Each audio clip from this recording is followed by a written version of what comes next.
pensar que o autor dessa lição ele não é inocente. Eu sei que eles planejaram isso tudo bem direitinho para ficar bem sincronizado, porque a lição de a lição de Deuteronômio, ou a lição de Êxodo, começou exatamente quando a gente estava terminando o Gênesis, e terminou o Gênesis e começou o Êxodo no Reavivados. Aí foi, Êxodo, Levítico, Números, Deuteronômio.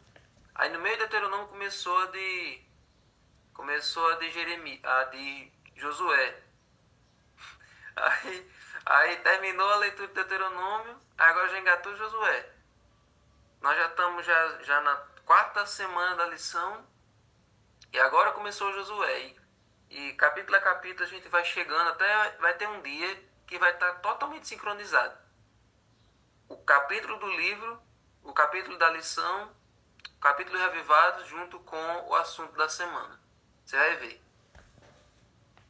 Então, hoje lemos Josué 1 Reavivados. A lição também está falando sobre algo que diz no capítulo 1. E as músicas também eu tentei colocar o máximo possível que falasse sobre o tema dessa semana, o tema de hoje. Então, gente, quando a gente vai para Êxodo 15, de 3 a 11, ali está o Cântico de Moisés. O Cântico de Moisés. O cântico onde Moisés ele louva e agradece a Deus pela abertura do Mar Vermelho. E no meio desse cântico tem algumas expressões que Moisés usa que vale a pena a gente considerar e estudar hoje. Quer ver só? Olha aí, capítulo 15 de Êxodo diz assim: Cantarei ao Senhor, porque triunfou gloriosamente, lançou no mar o cavalo e seu cavaleiro. O Senhor é a minha força e o meu cântico, ele se tornou minha salvação. Este é o meu Deus, portanto eu o louvarei. Ele é o Deus de meu Pai, por isso eu o exaltarei. O Senhor é homem de guerra. O Senhor é o seu nome. Nessa versão diz homem de guerra, talvez em outra versão diga guerreiro. Então é estranho pensar em Deus como um guerreiro. Quer dizer, a maioria das pessoas pensa em Deus com várias outras formas de imaginar, mas como guerreiro talvez não seja exatamente uma forma vista por muita gente. E a expressão guerra santa também é uma expressão que as pessoas têm dificuldade de associar. Quem já viveu os horrores de uma guerra não consegue enxergar nada de santo nela. Mas é essa expressão que é usada justamente para as guerras em que Deus liderava o povo de Israel. Guerra santa. Mas o que é que tinha por trás dessas guerras? Por que que Deus assumia a postura de um guerreiro e por que que ele conduzia essas guerras do povo de Israel? Por que que Deus não usava outra forma para conquistar as terras de Canaã e dar para o povo de Israel sem ser a guerra? Por que que tinha a guerra? Qual era a simbologia por trás dessa guerra? Por que que Deus escolheu esse caminho? Uma coisa que a lição traz aqui logo no começo é que durante o cativeiro no Egito, o povo de Israel tinha se esquecido do verdadeiro Deus. Afinal, foram mais de 400 anos sendo escravos. Então, várias gerações passaram e foram esquecendo do que havia sido passado pelos patriarcas. Então, quando chegou na época de Moisés, já não tinha mais aquela ligação original com o legado que Abraão, Isaac e Jacó tinham deixado. Então foi preciso que durante o êxodo o povo fosse novamente se acostumando com a ideia de um Deus só e de um Deus que lutava por eles, um Deus que amava eles. Então, quando eles clamaram, Deus mandou o libertador e eles foram tirados do Egito para terem esse relacionamento íntimo com Deus.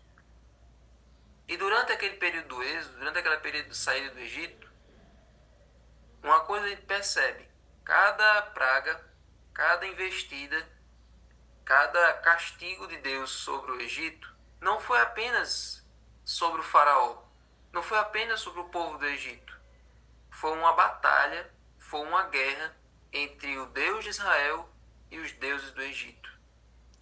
Vocês lembram que a gente estudou na lição de Êxodo que na época que cada praga era uma afronta de Deus ao Deus daquele contexto onde a praga caía. Por exemplo, o rio se transformando em sangue era uma afronta ao Deus do Nilo. Os animais que foram atingidos pela chuva de pedras eram uma afronta ao Deus ao deus boi e ao deus vaca. E assim tinha vários deuses que foram afetados não, foram humilhados, né? Os deuses foram humilhados pelo Deus de Israel ali. Todos os deuses do Egito foram humilhados pelas 10 pragas do Egito. Porque aquele povo sacrificava para esses deuses, construía templos para esses deuses, tinha aqueles hieróglifos nas paredes contando histórias, lendas sobre os poderes daqueles deuses.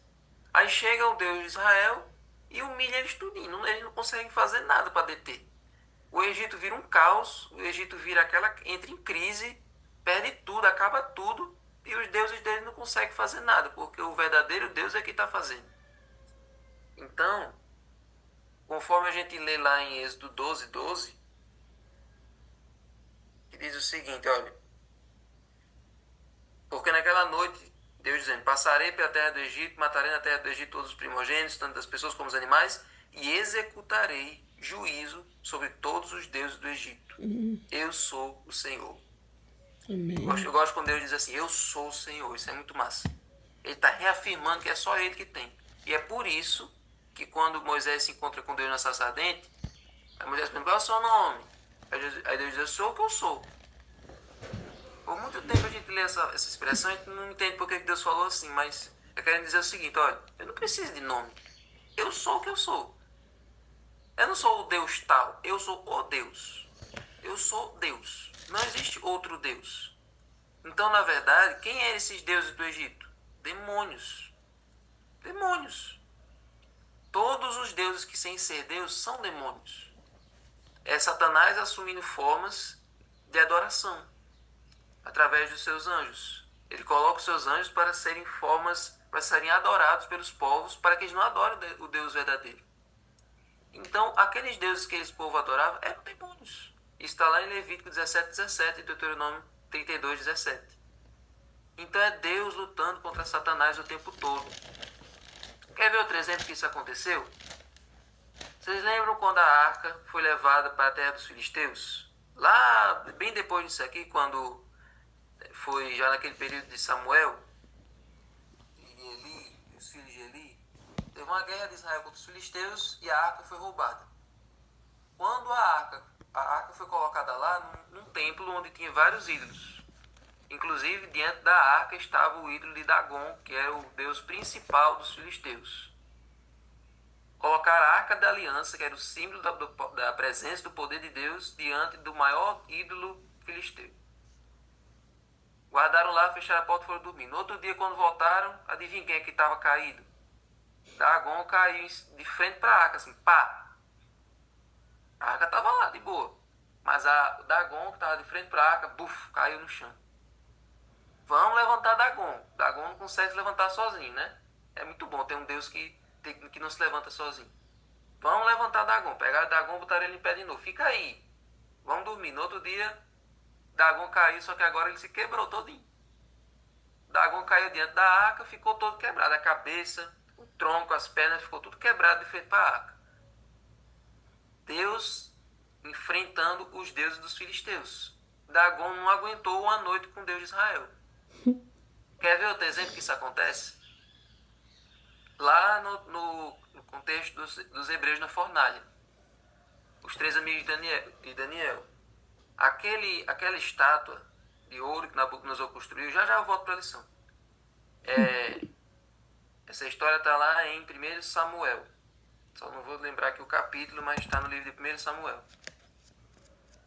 Aí, o que acontece? Aquela estátua de ouro que Nabucodonosor construiu, ela tinha 600 metros de altura por 6 de largura. Se eu não me engano.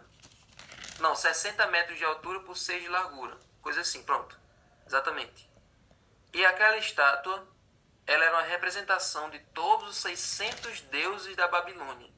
A Babilônia tinha um panteão de 600 deuses. A estátua tinha 60 de altura, 6 de largura e representava todos os 600 deuses. Olha aí os 666, né? E aí todos se prostraram dentro da estátua, mas não aqueles 3 jovens.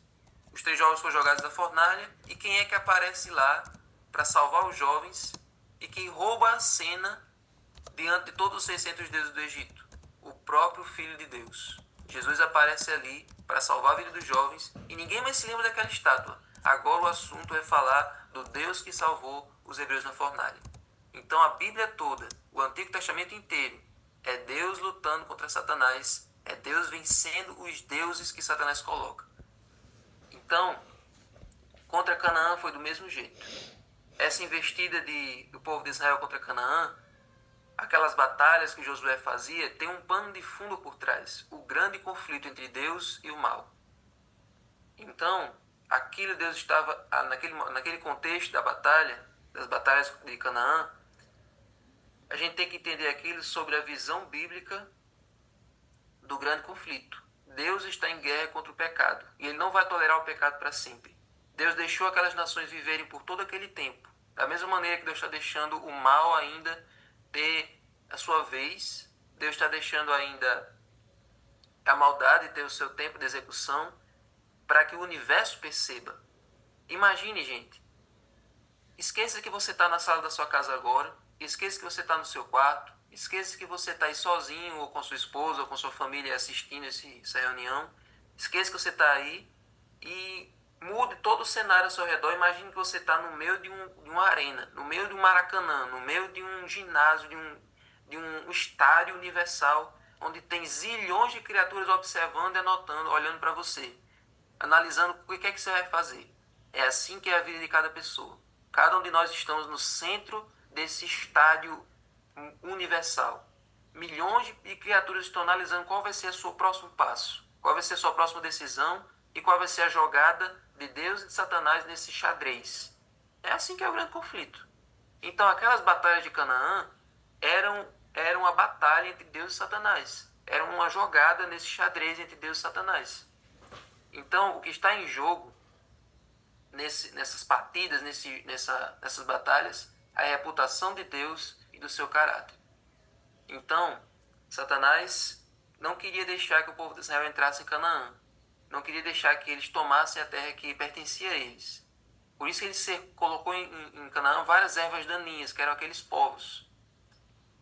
Mas Deus havia prometido aquela terra para aquele povo, porque aquela terra pertencia a eles.